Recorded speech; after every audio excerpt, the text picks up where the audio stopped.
So our last speaker in this session, and I also think she's the youngest of the speakers we have had so far. She's Geeta Thangavelu. She has had her undergraduate education from Sri Kandan College at Erode and also post-graduation from Nanda College at Erode. And she has had summer research fellowships from the Indian Academy of Sciences. In fact, she was mentioning yesterday about how people from small places should get information and attend workshops, etc. And I think that way she can be a role model, that she has found her way to come this far. I think she has submitted her PhD. You haven't got a degree yet? Okay. So she has just completed her PhD, submitted her doctoral thesis at Periyar University at Salem. And while she got UGC Major Research Project Fellowship to do research while at PhD. And she is now a postdoc in math science. Yeah. Today she will talk about cellular algebra. Geeta Thangavelu. Today I think Rama ma'am make my talk very easier for me because I'm going to talk about diagram algebras. So, and I also think of how knot theory comes into play because I heard about knot theory, diagram algebras coming from knot theory. So she gave some idea and she can make comments also because we try to do some connections on them.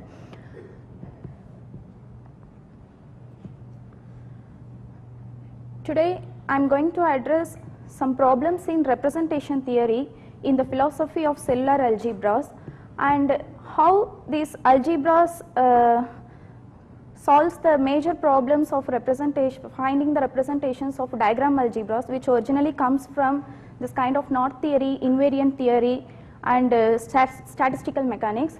So I know most of you are not aware of what representation theory really does. So I want to mention something on that. As algebraists, they really interested in study some structures, some objects in their hand.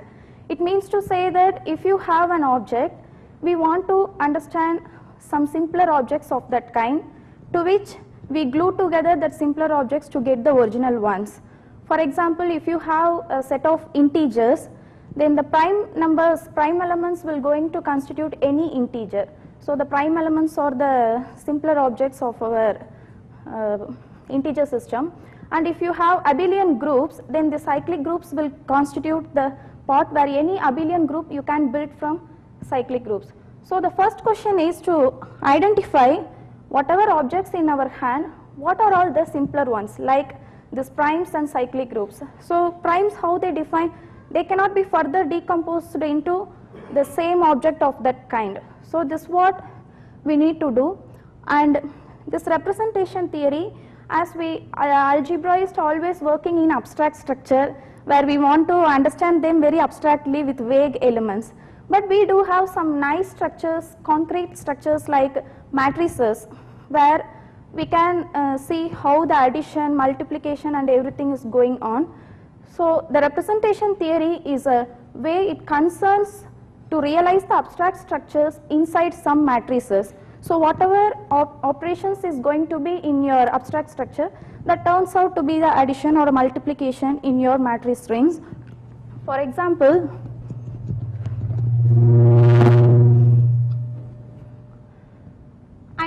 if you have a permutation group, for example, I am taking simplest of the permutation groups S2.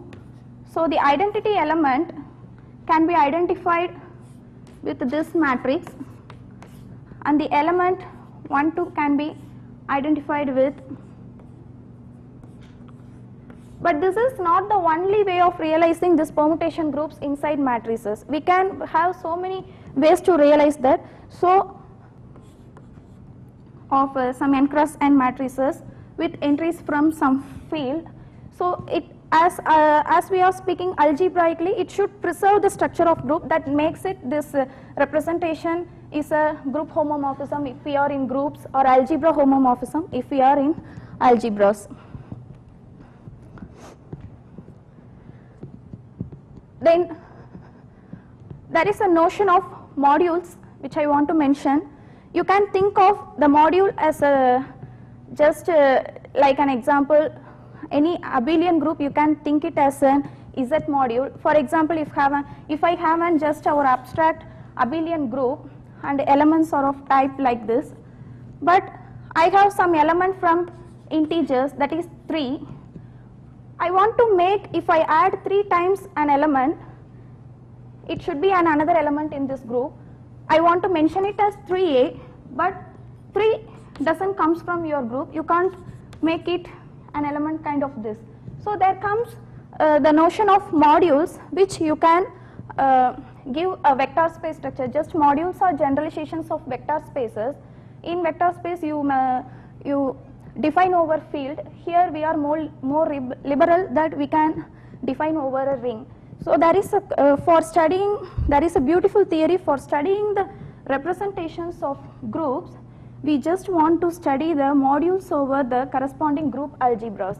Group algebras can be thought of a vector space with the basis elements from groups, and the coefficients will constitute from some field. So there is a dictionary of, if you have a representation, then you can find a corresponding module in your group algebra. The constituents constants comes from here, a corresponding module, and if you have a module, then you have the corresponding representations.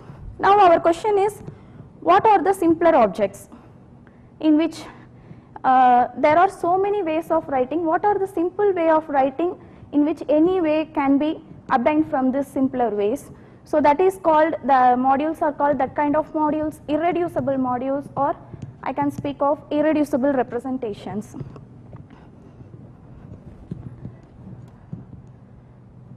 Then this representation theory, as we are sitting inside some matrix rings in which coefficients are coming from fields, it's much dependent on field. So on the characteristic case 0, or when you are in complex field, most of the representations of group algebras are well understood, and it is not the case when you coming to different characteristic, because if you find a simple module in characteristic 0, it won't be still in simple when you come to some characteristic of P. So there comes ordinary and modular representations. So now any representation, I am speaking of in the language of modules. So if you have a way of writing, in case if you have a module, then can be made from module of simple kind. That means can it be get from simpler modules. So there are algebras which always have been decomposed into simple matrix algebras. Those algebras are very nice, and the representation theory of them is mostly well understood. That kind of algebras are non-semi-simple. But in mathematics, we are not always the case with those kind of algebras. So non-simple cases also come, in which it can be written as direct summands, but direct summands of modules, but they are not irreducible, at the same kind not indecomposable. That you cannot split them into simpler ones, but inside them the simpler ones are sitting. So next, if we want to study the structure of that, we need to know what is that module, and inside if we have a collection of simpler ones, how many simpler ones are sitting and how many times they are sitting. So there comes the non-semi-simple algebras notion. So now I am coming to the original introduction, that the one of the problems in representation theory of finite groups and finite dimensional algebras is to determine the up to isomorphism, what all the simpler objects. That is the main goal of it. And one of the strength of this theory of algebra is, cellular algebra is, it is giving a complete set of absolutely irreducible modules. Here absolutely irreducible means, I am telling, when you are in one field and moving to another field, that module won't still be irreducible. But absolutely irreducible modules are very nice in the sense, if you have a ring on which you find it irreducible, it will be still going to be irreducible when we change over field. So this theory is really beautiful. It gives you the complete set of absolutely irreducible modules, and that's on particularly over a field. So these cellular algebras are very young.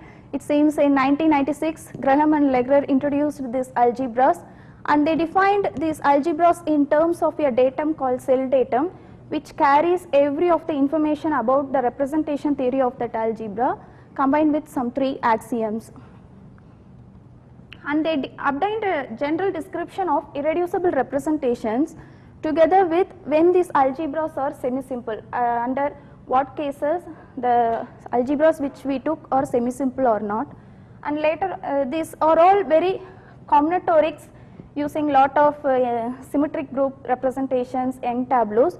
So later on Koenig and Tsai, they started to look at these class of cellular algebras, and they are studying in terms of some ring theoretic point of view. So this definition, this definition itself seems to be complicated, but it gives every of the information about the representation theory what we are going to do. So, or I am liberal over some commutative ring with unity, and this algebra, an associative OR algebra, A is called cellular with a cell datum if the following axioms are satisfied.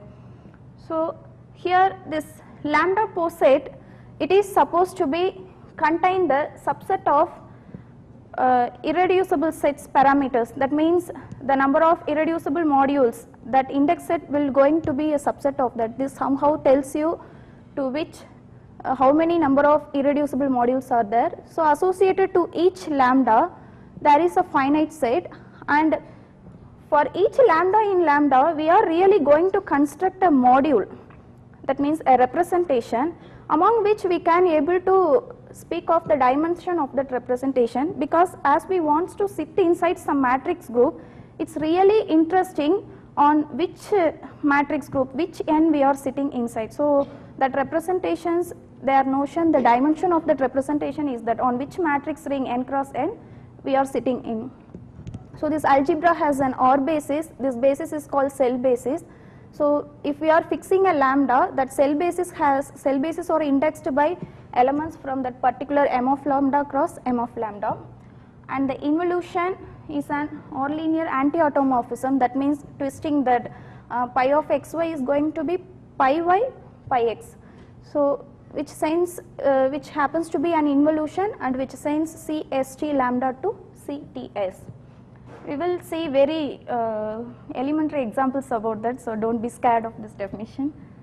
And this axiom really carries a lot of information about the representation theory of algebras. For fixed lambda and some elements st in lambda, the algebra itself considered to be an A module. They are giving the A module action, and this thing that R dash is, already we have a partial order on that lambda.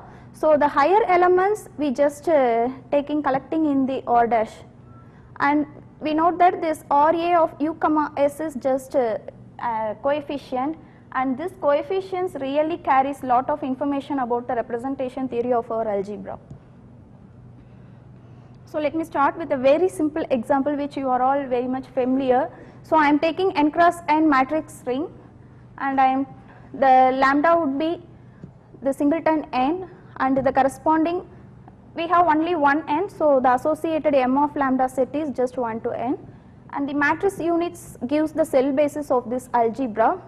And we note that the module action, we know in matrix multiplication you have some coefficient a k I, that is independent of that j, that is that's the major property in the previous thing, or A of u comma s does not depend on t. So we can see this in this matrix algebras, and the matrix transpose is our involution. The next example is, these algebras are really well behaved under specializations. That means if you study the representation under a generic ground field, if we are changing your field also, they are behaving well, the cell structure is preserved. So as ordinary representation theory is somehow well understood, it gives you some clue to understand the modular representation theory. So from ordinary case we just fix whatever lambdas or all we want to just fix that. So I am taking a cyclic group of order m generated by x, and psi is the primitive mth root of unity, and I am adjoining the psi to my ring, Then Rg is cellular over K. Which ring it has to be cellular, we must be specific on that. And we know in ordinary representations, the irreducible representations are just parameterized by the number of conjugacy classes, which are going to be the order of the group. So I am fixing the pose set to be 1 to m minus 1, ordered in the natural integer order, and m of lambda to be the singleton element set, and the cell basis is given by just the product of x minus c power j, and identity is the involution on this. So now it's not only, it's vague way of constructing, we have to look of class of all modules, on that we have to look of what are all the irreducibles. So here from that lambda set, they really gives a construction to build the representations, and among the all representations they really gives you a way to get the irreducible ones, picking the irreducible ones. So the C lambda or the right cell modules, actually in their language they speak of cell representations or cell modules. So they are having basis indexed by the corresponding m of lambda set, and the module action is given by, actually we have that module action in the third axiom, or A of u comma st. So those coefficients here defines the module action. And on each C lambda cross C lambda, we are going to define a bilinear map. We have a module action A C S T lambda, which is some summation of some elements with again. So if you consider the two such product of elements C u comma s and t comma v, we won't bother about whatever uv is. Just if we want cs lambda, ct lambda's value, so whatever uv may be, we just on the multiplication you already have an A module action. So you just pick the coefficient of cuv on that. So the bilinear form is defined in this way, and this is symmetric and associative bilinear form. So radical means in a ring, if we see some elements are bad, we define those elements to be collected in a radical. So here I am defining those elements which takes all of the elements in C lambda to be 0 under this bilinear form. So I am defining the radical of C lambda to be those elements. This is actually a submodule, and d lambda is C lambda mod this radical C lambda. So now they are giving a way to determine what are all the irreducible representations. We have a lambda set, from that which lambdas will contribute, because for each lambda we have a corresponding representation module. So which lambda will constitute the irreducible ones, we are going to define like this. For those d mu which are non-zero, we are collecting those lambda zeros to be, those mu's to be lambda 0. In the same, d lambda non-zero means radical of C lambda is not equal to C lambda, it means that bilinear form is non-zero. So it is a theorem by Graham and Lechler. Suppose R is a field, and the cellular algebras are very much concerned with finite dimensional ones, because that lambda sets need to be finite, and this d lambda, where mu coming from that lambda 0, gives the complete set of pairwise inequivalent irreducible A modules. This is really a quite problem even for the group algebra cases, when for general field it's quite a hard problem. And as these algebras are very much interested in non-semi-simple specializations, where you have inside indecomposable module there are sitting some irreducible. So the decomposition number is how many times, if these mu's are all irreducible, so we have, this is the set of irreducible modules. So lambdas are just any representation. So d lambda mu gives how many times this d mu is sitting inside C lambda. So this is the decomposition number. So I am defining the decomposition matrix D to be like this. So suppose R is the field, the decomposition matrix A is unitriangular, and the second thing which says D mu mu equal to 1 means its diagonal entries are 1, and not only that, it is concerning much about the upper triangular part. It's not only telling only upper triangle. Those who are not greater than or equal to mu, that are going to be 0. So the partial order is very much important in our cell datum. So suppose R is a field and lambda is finite, the Cotton matrix means if your algebra is non-semi-simple, as I said before, that if you have a principal indecomposable, how many times the irreducibles will occur? We want to calculate that, because in non-semi-simple case we are very much interested on the Cotton matrix are given by this, and they define Cotton matrix in terms of this decomposition matrix. It is D transpose D, and this Cotton matrix is symmetry. So they give a criterion for semi-simplicity. A is semi-simple, that means it is the radical of lambda should be 0, they are all equivalent conditions, and this is the Kronecker delta, the decomposition matrix will take like this. That means it is going to be the identity matrix. This is a very good thing. So this diagram, now I want to tell about diagram algebras for 5 minutes. Actually this diagram algebras, the prototype of diagram algebras or group algebras of symmetric groups,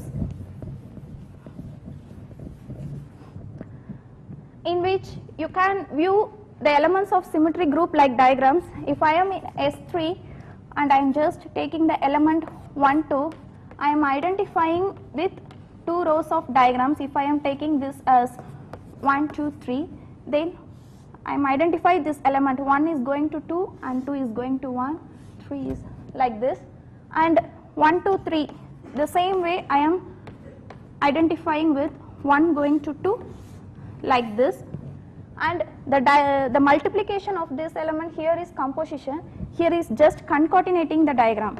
You collapse the middle and the resulting one you will write like this. So the prototype of diagram algebras are coming from symmetric groups, but Brouwer was the first one in 1931 who used this diagram algebras to try to answer a question in invariant theory. This only have vertical strands. So this Brouwer algebra is defined over some commutative ring with unity, and there is a parameter del which we are taking from R, and these are family of algebras depend on this n and del, because if we change del also, that family of algebras will change, and this n determines, that means on 2 rows, that means on 2 rows with 2 vertices, 3 vertices, so n vertices we have, that is a Brouwer diagram B4. I am giving us an example of that is, it may contain like this. So crossings are also allowed. So symmetric group is sitting inside this diagram algebras. So later on people just try to do by understanding the already some of the representations or symmetric group are well understand. So they try to do with, and here the same multiplication comes, but because of elements like this, if I am having like this, if we join, there occur loops. Here the delta part coming, the loops are counted with delta power 1. So some way, some Q's they will use, and the peculiar property of these diagram algebras are, if you are in same del and same, if you are in same field and same del, they are all not semi-simple kind of, they take different representations. Some are very semi-simple, even if you are in same family also, some are semi-simple and some are non-semi-simple. So really understanding this diagram algebras for a single family, it's really difficult, but this cellular algebras, and most of there occur these are called Brouwer algebras. It having basis diagrams like this, and there are temporally Lieb algebras and partition algebras, in which temporally Lieb algebras have no crossing like this, and partition all having multiplication like this, concatenation, loops coming out with del. But partition algebras are, you are just allowed to join like this. Here everything is joined unique way, but you are allowed to join like this. And as in Rama ma'am's chart, they identified with equivalence classes of diagrams, because this diagram can be same as something called this, like this, because vertices joining. So there is they are identifying with equivalence classes. And these algebras, partition algebras, they are coming from the statistical mechanics, and physicists are interested in representation theory of these algebras, because each representation they somehow related to some physical observables like pressure, volume kind of things.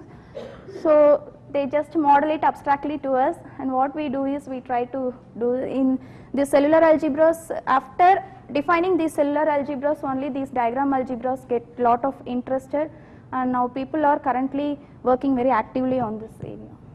And concluded my talk. These are the references.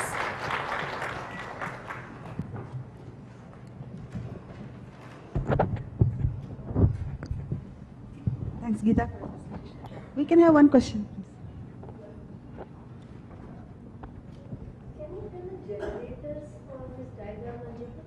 Yes, ma'am. Are there finitely many generators? Yes, or they have formula for each diagram algebra. For example, this Brouwer, if I am taking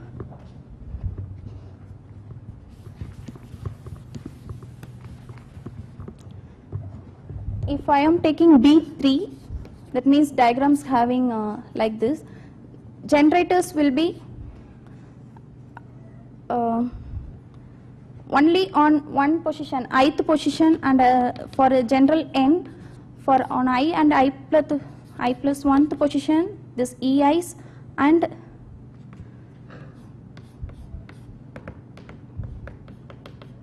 this will constitute all diagrams. So they have something dimension 1, 3, 5 up to, if it is on n strands, something like this they have. So we are in finite dimensional. so are they same as braid group generators? Like some connection with braid groups? Braid relations are there. Within this generators, braid relations are there. And they have this generalization of this Brouwer algebra, what you have some winding things. So around these poles, they are winded this, like this, and the Brouwer algebra is sitting inside this. And it's known that these algebras are cellular, what are the irreducible representations are all there. Thank you. I'd like to thank all the three speakers for their cooperation. Thanks. I think we'd like to take a picture of all the speakers and the panelists and so on, so maybe we could just meet outside where we took the group photograph yesterday, and we have to write an article for some.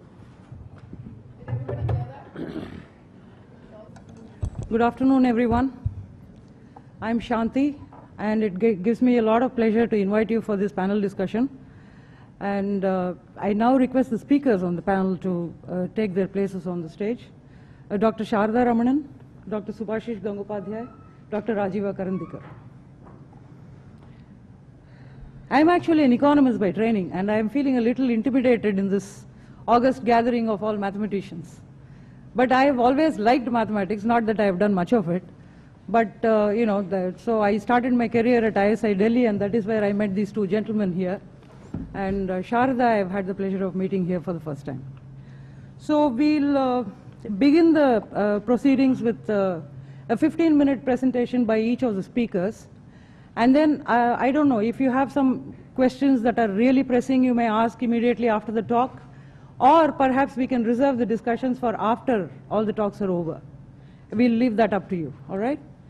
and I decided to go by alphabetical order for presentations. Therefore, I am going to invite Dr. Subhashish Gangopadhyay to come and give a brief talk. But before that, let me introduce you to him. Professor Gangopadhyay obtained his PhD at Cornell University, Ithaca in 1983.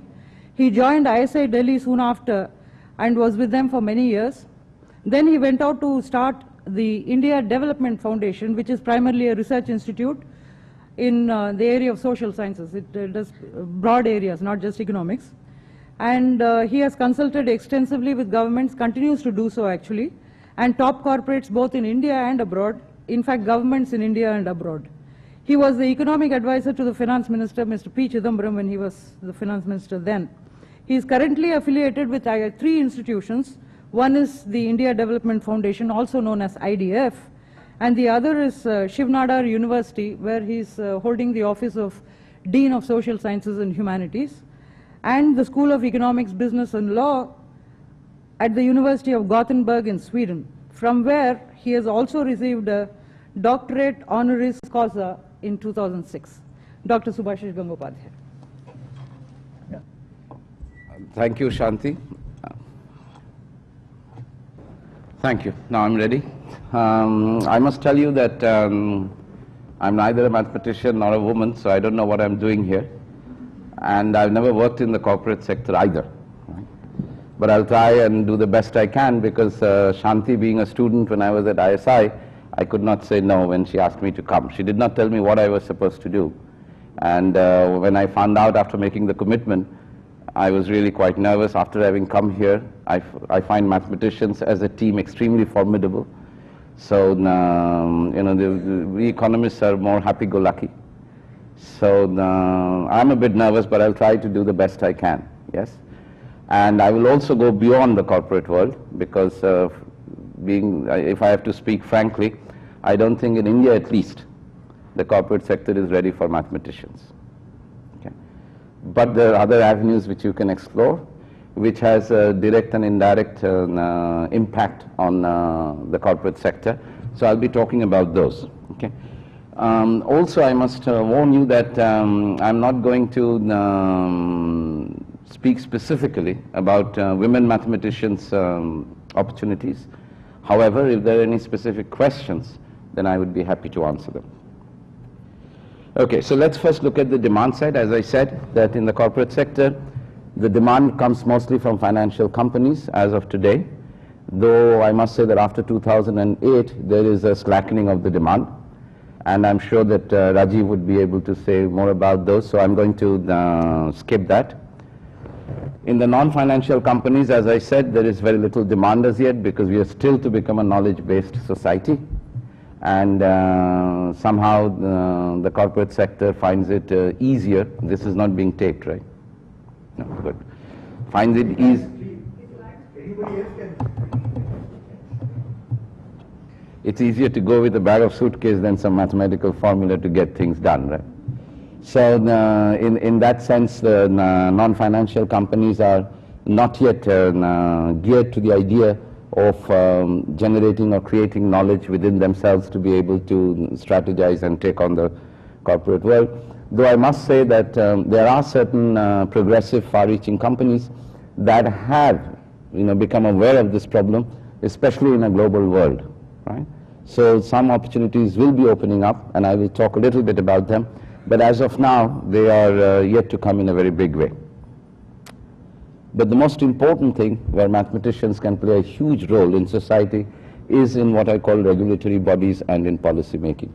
Yesterday I was present at the panel discussion, and somebody mentioned that one of the things she sees in policy making in India is the complete lack of, of ability to see beyond one's nose. And that comes from the lack of our powers of reasoning and of being analytical, and certainly mathematics goes a long way in making those things happen, right? So in that context, I think this is a very, very important opportunity that is opening up now, because India has a lot of regulatory bodies, it has a lot of policy making which has to be knowledge based, because it is no longer restricted to what happens within the country. So, and I'm going to mention a few of them. So here are the examples as to where mathematics plays a role. In the 1980s, if you recall, steel was decontrolled, right? Many of you may not have been born then, but at that time, there were two big integrated steel plants, what we called ISPs. They are TISCO, Tata Iron and Steel Company, and SAIL, Sale Authority of India Limited. And SAIL had 5 companies, one was defunct, the other 4 were operational, and TISCO had 1 plant. Right? At that time, all products from these plants were sold through what was called the Joint Plant Committee, and they fixed prices. That was called the primary market for steel, and over there brokers were allowed to buy steel and then sell it in what was called the secondary market. So the secondary market was perfectly competitive, but the primary market was completely administered. So when there was talk of decontrolling steel, that is to say get rid of the Joint Plant Committee's actions on price fixing, then the obvious question was how would it affect SAIL, Steel Authority of India Limited, which would become a corporate entity and compete with TISCO. Now this created a problem in 86-87 because there were no computers as you know them today, right? So there were all 386s that we in ISI used to grapple with, right? Or maybe even 286s, 386s that just arriving at that time. So this was a huge problem because one steel plant produces more than 80 commodities and uses more than 300 inputs because these are integrated steel plants, yes? And there was no nonlinear programming package at that time. But again, because we were at ISI, we were lucky, we had Alan Mann visiting us often from Stanford, and he had developed the GAMS at that time. We took the beta version and we solved this problem at ISI. Right? It was a nonlinear programming problem because SAIL was competing with TISCO in certain products and was a monopolist in other products. So both prices and quantities it could fix in some products, but face prices as given. So it required heavy mathematical content and a lot of operations research type analysis, and those are the types of areas that was then being used, and being at ISI we were able to do this. Also at the same time, if you recall, the Hazira Bijapur Jagdishpur gas pipeline was being laid after in Bombay High gas and oil was discovered, right? So that was also an operations research problem, and again policy making, we used a lot of maths to figure out how to get there. Coming down to more recent situations, you know that there is a CCI that has been set up, Competition Commission of India. And what they're doing every day, is bringing law and economics together to figure out how firms are strategizing, right, to control the market. And because these are strategic plays with a lot of interdependencies, again, no one company produces one product and no one consumer, right, substitutes between similar products. Often they give up one product to go to a completely different product, right, because people also have a hierarchy of choices, not just horizontally but also vertically. Now all these relationships have to be built in. These are complex simultaneous equation system models where a lot of economics comes in because you have to decide what sort of strategies to play. And the Competition Commission, I can assure you, because I help them choose people, the Competition Commission is frantically searching for people who are technically strong. Okay, so that's a huge area that is opened up. The Competition Commission is not only in Delhi, every state will have its own entities, and therefore it is a huge area that one can look at. And here people from different activities will have to come together. For chemical industries, you can't just put in economists and mathematicians. You also need to have people who know the chemical industry or the chemical sector, right? So yesterday again, I remember somebody was talking about who gave the talk on who is an applied mathematician at IIT, and she mentioned these interdisciplinary types of work that can be done, and where mathematicians play a huge role because, in policy making, economists and mathematicians are probably the only common factor, right? Most people don't see it that way. But if we want to make long-run policy, then it is essential that we solve these complex systems. And of course, something that I have to talk about, because this is something that I'm working on now, is the buying of patents, which is an extremely complicated exercise where companies try to buy up patents. Again, I have somebody from TCS, or you have somebody from TCS here, so I'm not going to touch upon it. I'm just going to touch upon it but not say anything about it. Okay, to understand how strategies work, I'm just going to give a quick example as to how mathematicians and economists come together. Right? I'm an economist who have worked closely with various mathematicians who have done, who was forced to learn a little bit of maths during my study of economics, and therefore I can only talk about those instances where we have worked together and how it has been helpful to the study of economics. Now this Brace is actually a mathematician who works in transportation economics also, right? So he came up with this paradox, and I'm going to explain that to you very quickly. How much, till when do I have time? How much, 5, 7? 5. So now, let's make it 7. So this Brace paradox essentially says, consider 2 points A and D, the 2 diagonally opposite points, and people travel every day during rush hour from A to D to go to office, and then from D back to A after office, right? So this is like Gurgaon and Delhi. Gurgaon is where I stay. Delhi is where I do not work, but I know others who do. So there are 2 ways to go there. They can go from A to D via B, or they can go A to D via C, right? So those are the 2 ways they can go. Now A to B is a 6-lane highway, right? So there is no congestion. It doesn't matter how many cars are there. So you take just a flat 45 minutes to go because of the distance. B to D is like a bridge, so it has congestion, right? And T over 100 is the amount of time it takes to cross the bridge if there are T cars. So if there are 2,000 cars, then it will take 20 minutes, 2,000 divided by 100, right? So there is congestion between B and D, but no congestion between A and B. And similarly, A to C, there is congestion. The bridge comes first, and that again is the same, just to keep things simple. And then from C to D, it again takes 45 minutes. Now, in economics, as I said, 4,000 cars go every day from A to D. So in economics, we know we can do a simple calculation, and we can say that 2,000 cars, or the equilibrium, is 2,000 cars who should go from A to D via B, and another 2,000 cars should go from A to D via C, because then the total time taken for each car is 45 minutes A to B, and then 20 minutes, because there are 2,000 cars, 20 minutes B to D, so that's 45 plus 20, 65 minutes. And the same way from A to C to D is 20 minutes to begin with, and then 45 minutes, 65 minutes. No one car has any interest in shifting from one route to the other, right? Because if they shift, they will take more than 65 minutes. So that's what we call an equilibrium. Everybody is stuck there, even though people are behaving individually. Together they have created an equilibrium, and that's what we see. But now let's come to the paradox. The paradox is that, we as policymakers, we sit down and we say that 65 minutes commute is not acceptable, right? A lot of time being spent, energy is being used up, right, because of the congestion. So they build a link road. The link road connects B and C. And again, since we're all mathematicians here, you are worse than we economists are, so you can certainly assume, right? So let us assume that it takes 0 minutes. You can just switch from B to C, from B to C. Okay. And now what happens?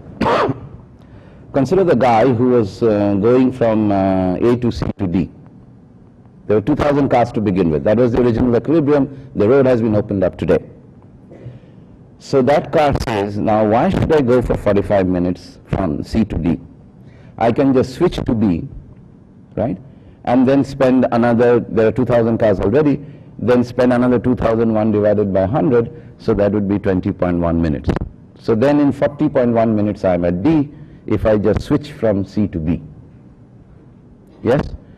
But observe, all 2,000 cars can do this, because then they spend 20 minutes A to C, no minutes from C to B, and now there are 4,000 cars from B to D, so that would be 4,000 divided by 100, that's 40. So 20 plus 40, 60 minutes, which is less than 65 minutes, right? So all those who are going from A to C to D will now go A to C to B to D. Now when they do this, what about those 2,000 cars that are going from A to B? They say, well, I go 45 minutes, and all those scoundrels are also there from B to D, So I spend 45 plus 40 minutes, that 85 minutes, it makes no sense.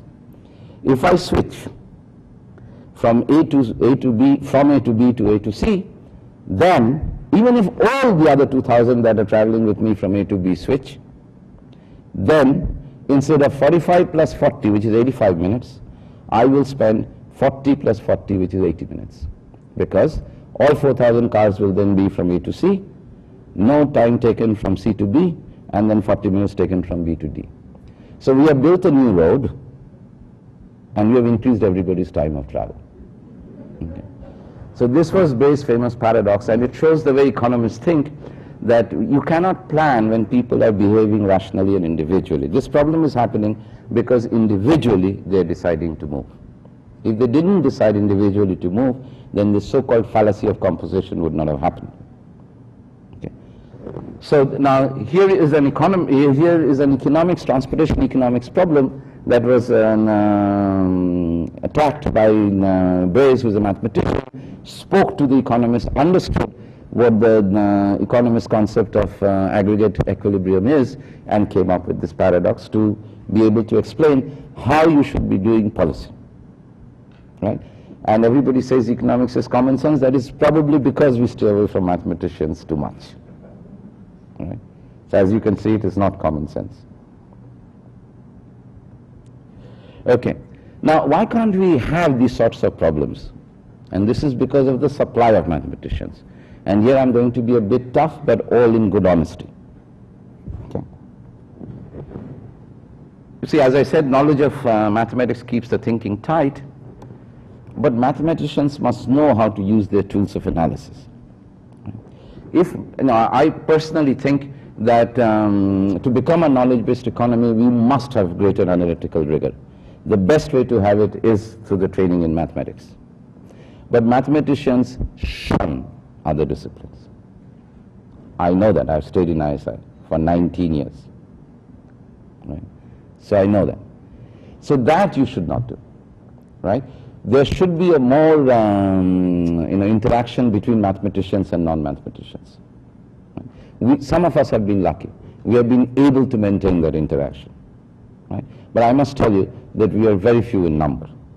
There is usually a divide, at least in the social sciences. I don't know that much about the sciences, but certainly in the social sciences, there is a big divide between mathematicians and the social scientists. And that is no good. Because as I told you, please remember that today the best jobs for mathematicians, outside of mathematics of course, is available in policy, in the economics arena, and in other social sciences, because remember there is a huge, huge movement everywhere else in the world but in India for political science, sociology, all to become highly analytical and hence highly technical. And when it comes to the corporate world, mathematicians have to be able to accept the fact that the corporate world is not interested in mathematics. Just as I as an economist is not interested in mathematics, and I'm sure you as a mathematician is not interested in economics.